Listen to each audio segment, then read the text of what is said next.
Assalamualaikum sobat semua, ada kisah menarik dari ulama Nusantara, yuk simak sampai habis. Sang penakluk preman tapal kuda peneliti luar negeri yang mengikuti perkembangan Nahdlatul Ulama Martin van Brenissen menyebutkan bahwa di masa silam Kiai Asad Syamsul Arifin menjadi salah satu ulama paling berpengaruh di Jawa. Bahkan, pada masa penjajahan, pesantren Sukorejo yang didirikannya tidak hanya dikenal sebagai lembaga pendidikan agama, tapi juga markas perjuangan. Pesantren Sukorejo berkembang pesat dan pada tahun 1980-an menjadi salah satu pesantren terbesar di Pulau Jawa. Pesantren itu tidak hanya menawarkan pendidikan tingkat menengah, melainkan juga pendidikan tinggi Islam. Kiai Asad juga dikenal memiliki ilmu silat, kekebalan dan kanuragan. Ilmu itu disempurnakan dengan beberapa wirid dan amalan yang dilakukan selama hidupnya. Inspirator Kiai Asad terkait ilmu silat, kekebalan dan kanuragan tidak lain ialah ayahandanya sendiri, yakni Kiai Syamsul Arifin. Kiai Syamsul pernah menjelaskan kepada anaknya betapa pentingnya ilmu silat bagi seorang kiai. "Lah, kamu ini mau jadi kiai kok tidak bisa pencak, mengetahui pencak itu sunnah, tidak ada sahabat Nabi yang loyo, mereka itu gagah," ujar Kiai Syamsul.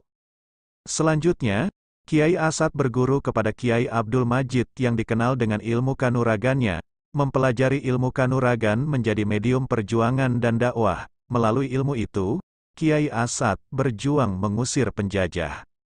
Selain itu, beliau juga menggunakan ilmu ini untuk berdakwah di kalangan hitam, seperti preman, Brahmakorah, dan kaum pinggiran lain. Dakwah Kiai Asad tidak terbatas di musola, masjid, dan pengajian umum, melainkan juga turun langsung menemui kalangan hitam di masyarakat. Sebelum melakukan dakwah pada kaum pinggiran, Kiai Asad meminta orang kepercayaannya untuk mendata para preman paling ditakuti di masyarakat. Setelah data didapat, Kiai Asad meminta dipertemukan dengan mereka. Uniknya, pertemuan mereka segera mewujud jadi akrab. Para preman seperti menemukan keakraban, ketenangan dan kenyamanan pada diri Kiai Asad. Dengan demikian, mudah bagi Kiai Asad untuk mengatur tema obrolan, yang tak jarang diselingi humor sehingga menambah suasana keakraban.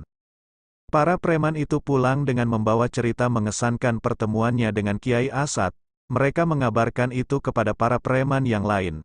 Bahkan, para preman yang paling ditakuti itu juga mengingat bacaan-bacaan yang disampaikan Kiai Asad.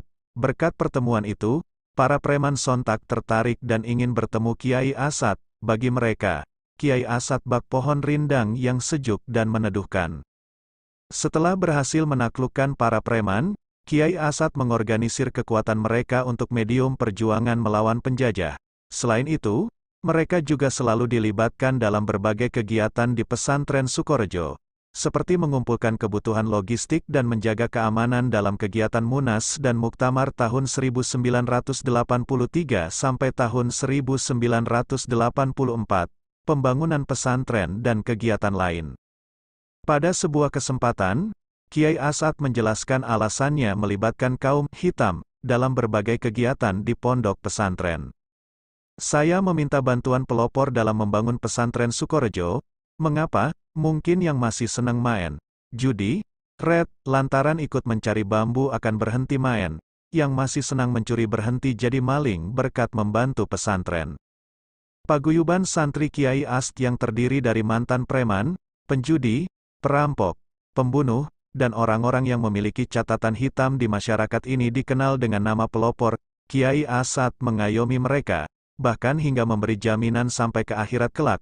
Siapa saja bajingan yang bahkan melakukan dosa paling berat pun tetapi ikut perintah dan arahan saya, kelak di akhirat bergabung. Kalau tidak ada di surga saya akan mencarinya, tegas Kiai Asad.